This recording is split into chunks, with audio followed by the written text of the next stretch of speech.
TRP. The TRP Show. TRP. This is red FM podcast. Radio पे जब भी हम इंटरव्यूज प्ले करते हैं हमेशा बोला जाता है यार गाने चलाते हो बीच में हमको और सुनना होता है, लंबी लंबी बात चाहिए, लंबा लंबा सुनना है, चंक में सुनना है, गाड़ी में चलाते हुए सुनना, जब मर्जी हो तब सुनना है. एंड दैट्स वेयर पॉडकास्ट आता है जहाँ पर you are able to talk without any interruptions. So here with me without any interruption up close and personal one on one Rubina Dilaik. इनके खूबसूरत से घर में बड़े प्यार से इनके सोफे पे इस वक्त बैठी हुई हूँ मैं. रूबीना के बारे में ज्यादा इंट्रोडक्शन देने की जरूरत नहीं है, सबको सब कुछ पता है, लेकिन कुछ चीजें यहाँ पे जानने की कोशिश करेंगे जो शायद रूबीना को पता है या शायद कुछ लोगों को पता है, और maybe Rubina is okay to share with few more people. Few more नहीं, लाखों लोग actually.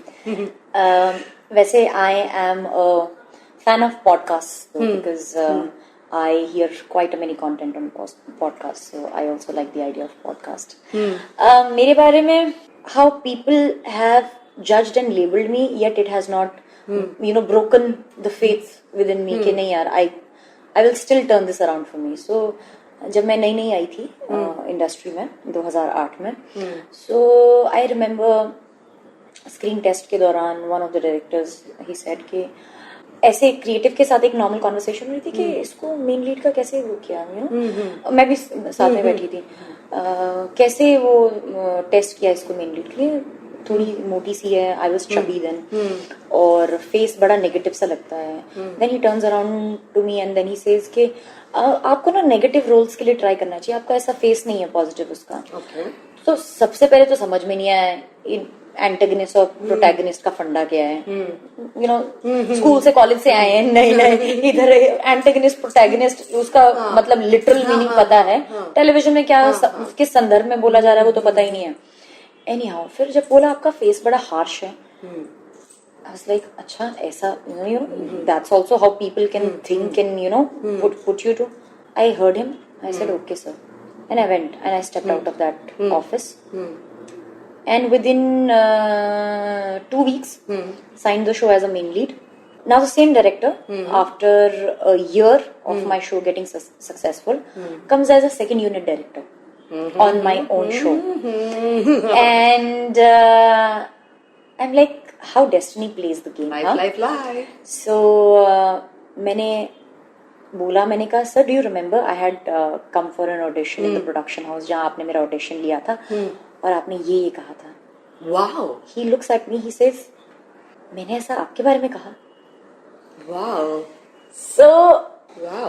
I was like, yes sir, आपने कहा था, and I will tell you what was going in my mind. कि मैं इतनी मेहनत करूंगी अपने ऊपर कि आपने जो कहा, you will think about it again, why did I say or what did I say, and that's what exactly happened. You had to think कि क्या मैंने आपके बारे में ये कहा, because then my show was a huge success and hit and everything. और हमारी 2-3 यूनिट्स होती थी, not acting pricey, but he then rejected me. That rejection did not affect me, but because he was the prime director there, जब मैं audition में गई थी, उनका वो project never came on floor, but he had to come in my project as a second unit director. And I asked him then that sir, your that आपका वो जो मेरे प्रति एक वो जो था ना, मतलब सोच थी, it helped me and it improved me. उस दिन आपने मुझे नहीं कहा होता तो शायद मैं अपने बारे में इस नजरिए से नहीं देख पाती. और मैंने अपने ऊपर इतनी मेहनत की और लगातार कर रही हूँ, that that criticism or maybe judgment for me helped me and pushed me to such a level that today I am doing, like, my show is doing great, and you had to come as a second unit director to direct only a few scenes. LIFE. Yeah. Comes a full It comes to a full circle. And if you're lucky, you're going to sit back, watch, relax, and actually watch it. Yes. Wow. Watch it happening, yes. Rubina, were you always this, how is, मतलब right now तो we perceive you, जो भी TV पे देखते हैं और Big Boss के बाद तो लोग अब personally भी जानते हैं, strong, smart, articulate, fury, fiery, powerful, out there, pretty, gorgeous, बहुत सारे adjectives हैं. I was always outspoken. To the effect कि यार मुझे स्कूल टाइम्स में भी हिटलर बोला जाता था. I used to be head girl, 2 consecutive years, never in the school history, nobody stays for 2 consecutive years. So like my 10th and 11th, I was bossing around my seniors also. Wow. So मुझे बच्चे Hitler वैसी बुलाते थे, लड़के वैसी डरते थे आते जाते. वो उस टाइम स्कूल टाइम में प्रपोजल नहीं होता, I like you, they third what. So मैं एक्सप्रेसिव और आउटस्पोकन हमेशा से रही हूँ. Yes, I have had my share of struggles of accepting myself, losing my confidence and then building it up again. My share of failures in my life, but I've never give up on myself, and that I can't explain why and how. It just inbuilt. It just मतलब I have always kicked myself in my ass and said कि यार Rubina, enough of दुख भरी कहानियां, enough of sobbing and crying, enough of so-called depression. Get up, read for yourself, get up and extend your hand for help. Wow. So ये चीज ना अंदर से ही आई है. मतलब I've been brilliant in hiding my struggles and my low periods in life, to an effect that my parents for the longest have not come to know that what I'm going through in my life. I know this. I get you here. So I totally get you here. I've been brilliant in that.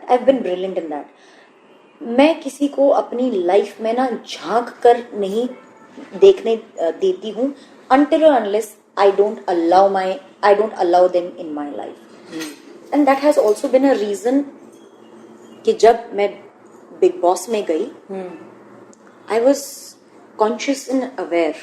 I was mindful of what I'm doing. क्योंकि उससे पहले तक I've never allowed, like हमारे जो the fragile period that our relationship was going through, I've never let it been out there in public through social media or anything. मैंने हमेशा से पुरानी पिक्चर्स अपनी वेकेशंस और अपने हैप्पी टाइम्स की डाली, because I don't want people to sense what is happening in my life. I'm that good at it. So but when it comes to accepting it and saying कि yes, I'll be vocal about it, then I'll go all about it. Then I don't fear कि क्या लोग कहेंगे national TV पर I'm talking about my so-called failures in my marriage and everything. Then I don't fear that, because at that point in time I'm in a process of mending it. So in a way I'm exposing my wounds, because then I want Mother Nature to heal my wounds.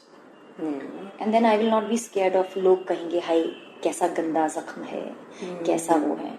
I'll open it, because I know opening up my wounds will heal them better rather than keeping them go. So I have been that personality wherein I choose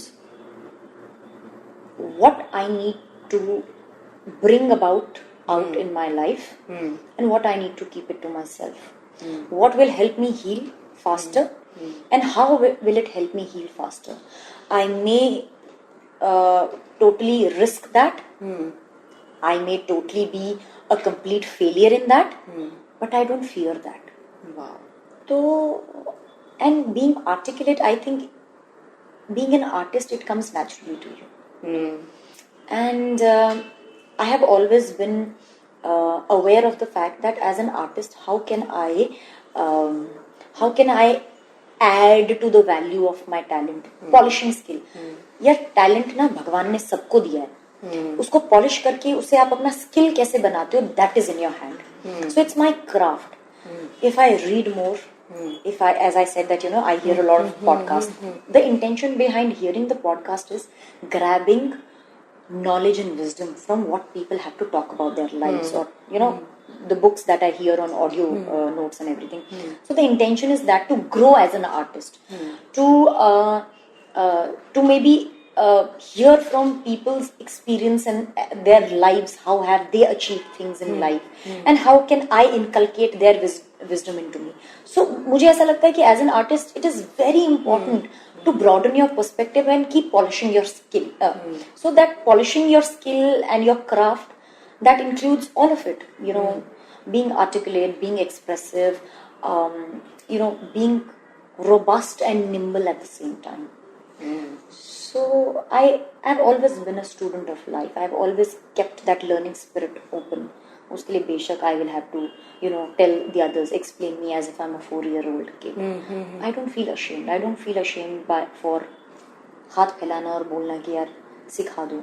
I don't feel कि asking is a bad thing. When you ask, you receive, right? You have to ask. कहाँ गलत हूँ, कहाँ scope of improvement है, आप बताओ कि मैं क्या कर सकती हूँ.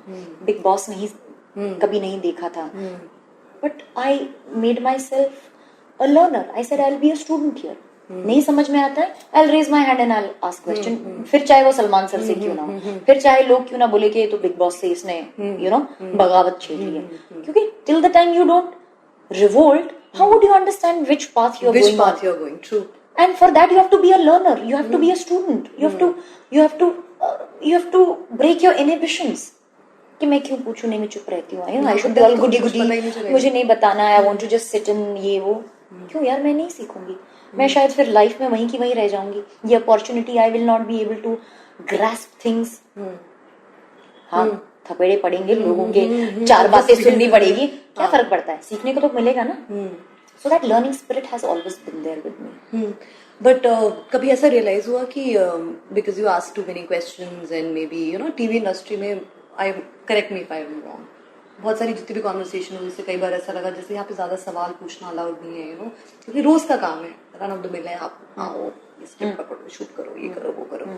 ऐसे में somebody with intellect जो सवाल पूछती है, जिसको जानना है, was it कोई phase इस time पे जब you felt that you are very misunderstood because you ask a lot of questions or you are assertive?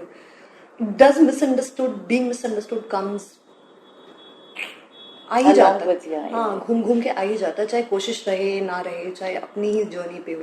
यार इसका क्लासिक एग्जांपल है my Big Boss की journey. Everybody misunderstood me, but by the end of the journey, even Rahul Krishna Vaidya sat and had conversation with me. So I don't fear being misunderstood, but I think it comes with the personality, with such personalities, and I think people who can relate to me, all I can say is it's okay. Even if people misunderstand you, you do not doubt yourself. बड़ी dominating है, दूसरों के विचार नहीं सुनती है, अपने ही विचार इसको सही लगते हैं. यार विचार सही लगते हैं तभी तो बोलते हैं, सही नहीं लगते तो अपने तक रखते हैं ना. और तुम मेरे विचार से कुछ हटके तुमको ऐसा प्रेजेंट कर दो कि मेरे विचार को भी 2 सेकंड सोचना. Exactly. Push me accurately, push me with logic, push me with a better version of what we are discussing. Yes, and I'm always open to such conversations. जहाँ you challenge what I'm saying, I will be ready to embrace and say कि हाँ यार गलत थी मैं यार. पर तुम पहले ही जज करके छोड़ दोगे, बोलोगे अरे you are तो मतलब you are so opinionated. Okay, I am. What next? Do you have a better argument to it? You don't have a better argument to it. You only have raising the fingers. मेरे को नहीं फर्क पड़ता है. हाँ, फिर करते रहो, कुछ अच्छा लेकर आओ या तो बोलते रहो. फिर मुझे नहीं फर्क पड़ता है, क्योंकि मैं सीखूंगी अपनी गलतियों से, सीखूंगी मैं, समझूंगी अपने आप को तभी समझूंगी when I'll be keeping myself open to such conversations wherein I will not hesitate being myself. तो अगर तुम्हारे पास कुछ अच्छा है लेकर आओ यार, I'm always open to it. नहीं है तो क्या करूँ, या तो कुछ करो, नहीं तो सुन लो. नहीं तो फिर भी अगर तुमको बोलना तो बोलते रहो, सामने फर्क नहीं पड़ता है. So it's okay. Okay, last but not the least, your most Big Boss के अलावा इतने सारे shows के, the most overwhelming moment in your TV industry का journey when there was a inner feeling कि यार Rubina done it. So in that respect, I think जब मैं पहली बार मिस शिमला का पेजेंट जीती थी, तो स्कूल से निकली हुई नई अता पता कुछ है नहीं, मिस शिमला जीत गई. और वो भी बताऊं क्यों जीती मैं? Because of my answer, not because how I looked. Go and Google me Miss Shimla. I laugh at myself really. इधर से बाल ऐसे स्माइल कर रही हूँ. ब्रेसेस उस टाइम नए निकले थे, दांतों से ब्रेसेस निकले थे तो ऐसी थी. So not because I was The pretty looking in the lot, I think I wasn't even pretty looking in the lot, हाँ. I was still grooming. School से निकले हैं यार, मेकअप करना नहीं आता है, जैसी साड़ी पहना दी ऑर्गेनाइजर ने, पीछे लड़कियों ने वैसे पहन के चले गए. But because I still remember the question, I still remember the answer what I'd given. What is happiness to you? And I said, happiness is a state of mind. Wow. Back then. And I won the title. So that gave me a वो कि यार, more than beauty, I think I can trust my brains. Yay! See, I love your answer. Love it. So- This is a moment, okay? Yeah, so that is, यार तब कितने साल की थी? 17 साल की थी यार. हाँ, तो- 17 साल की थी. तो तब मेरे को लगा कि क्योंकि ना मैं बड़ी हिचकी, एक तो ब्रेसेस निकले हुए हैं, I was on a chubbier side, and looking at those long tall girls who actually want to pursue in their modelling careers and all, having nice clothes and everything. घर से तो अपने को क्या बोलते हैं, पॉकेट मनी भी इतना नहीं मिलता था that I could buy fancy clothes for myself and all. I used to collect pocket money and maybe एक दिन हील्स बाय कर लिया, एक दिन अच्छी सी डंगरीज बाय कर ली, and stuff like that. So I said, and plus घर पे तो मतलब पूरे घर वाले अकेडमिशियंस हैं, सब पढ़ाई पढ़ाई में ही है, ये ब्यूटी और ये सब काजल वाजल से लगाना is like oh my God really Rubina IAS की तैयारी करो, ये क्या फालतू इन चीजों में ध्यान दे रहे हो. तो इस एरिया में कभी कॉन्फिडेंस रहा ही नहीं that I can be presentable also. Really? Exactly. So in the side of glamour कभी कॉन्फिडेंस नहीं रहा. अब उस बीच में आप ये एक चीज उठा तो लेते हो बेड़ा कि नहीं यार मुझे करना है, let me see how I am, how good I am at it. और सब चमक वाले, अरे बाप रे, सबने शॉर्ट स्कर्ट्स पहनी है, everybody is in the high heels and all that stuff. मेरे को तो हील्स में चलना भी नहीं आता था. अब क्या करूं, फिर भी कॉन्फिडेंस नहीं आ रहा. रुबीना तिलक में कॉन्फिडेंस तो मतलब कोई बात नहीं, छोटी सी हूँ, बेशक दिखूंगी नहीं इन लंबी मॉडल्स के बीच में, फिर भी करना है, फिर भी चलूंगी आगे. चल. हाँ, फुल कि करके देखना है. क्योंकि अब घर वालों से बगावत तो कर ली है, अब मुंह कैसे दिखाऊंगी अगर वापस चली गई और बोला कि I came like a crybaby. तो वो चीज थी. गई, सब हो रहा है, सब देख रही हूँ. मैंने कहा यार वो होता है ना, दिखता सा विनर समझ में आता है. So pretty looking and nice hair and nice lipstick and nice clothes and ऐसा रैंप वॉक करते हुए जा रही है. वाह वाह वाह. अब हम खुद रिहर्सल्स में देख के हम तालियां बजाते थे, वाह सो प्रिटी, वाह वाह वाह. सो ऐसे हाल में अंत में 5 लड़कियां और उनसे सवाल पूछे जाते हैं. अब तुम मुझसे सवाल पूछ लो, जवाब देने में तो माहिर हूं मैं. एक वो है मेरा area where I am confident, that is my communication skill. इसमें तो मैं कॉन्फिडेंट हूँ. लो सवाल पूछो. सवाल जवाब दिया, विनर. मैं तो सोच के भी मुझे लग रहा है कितना ओवरवेलमिंग हुआ. लाखों करोड़ों बाद में कमाए होंगे वो एक तरफ, और ये वो एक तरफ. जब आपको मम्मा ने पकड़ाई एक lipstick and you probably picked up a sari and you are seeing all the butterflies. ऐसा कि मतलब इस चीज में ऐसा रहता है कि हाँ यार, that was my moment where my faith in myself one. So I think, और ये चीज ना सभी की जिंदगी में बहुत मायने रखती है. हम बहुत बड़ी बड़ी चीजें अचीव कर जाते हैं, but these small victories with our own selves, these are something that build your confidence over a period of time. Yeah, it does. Because it's always difficult to overcome the smaller things, छोटी चीज, जैसे कहते हैं छोटी खुशियाँ, वैसे छोटे hurdles भी हैं. वो लगता है आपको, लेकिन वो छोटे हर्डल्स आपको टैकल करके गिरा के मुंह के बल आपको कॉन्फिडेंस पूरी जिंदगी के लिए शैकल करने के लिए काफी होता है. Absolutely. So true. Lovely. मजा आ गया सुन के. That's what, यही तो मैं पूछ रही थी. रुबीना है, कुछ तो होगा. So this is so heartwarming and obviously encouraging for so many people. Thank you so much, Rubeena. Thank you so much. We love you. You're a sweetheart and you're inspiration for many. Thank you. And बहुत कम होता है जब conversations हम बहुत करते हैं, लेकिन as somebody into the communication business and making money out of it, when you take something away from the other person who's talking, there's lots I have picked up today. I've heard you very patiently and I enjoyed listening to you. Thank you. So this was the TRP show. I hope you loved the conversation with Rubeena Dilak. I'll be back soon with a new celebrity and a new conversation. TRP. The TRP show. TRP.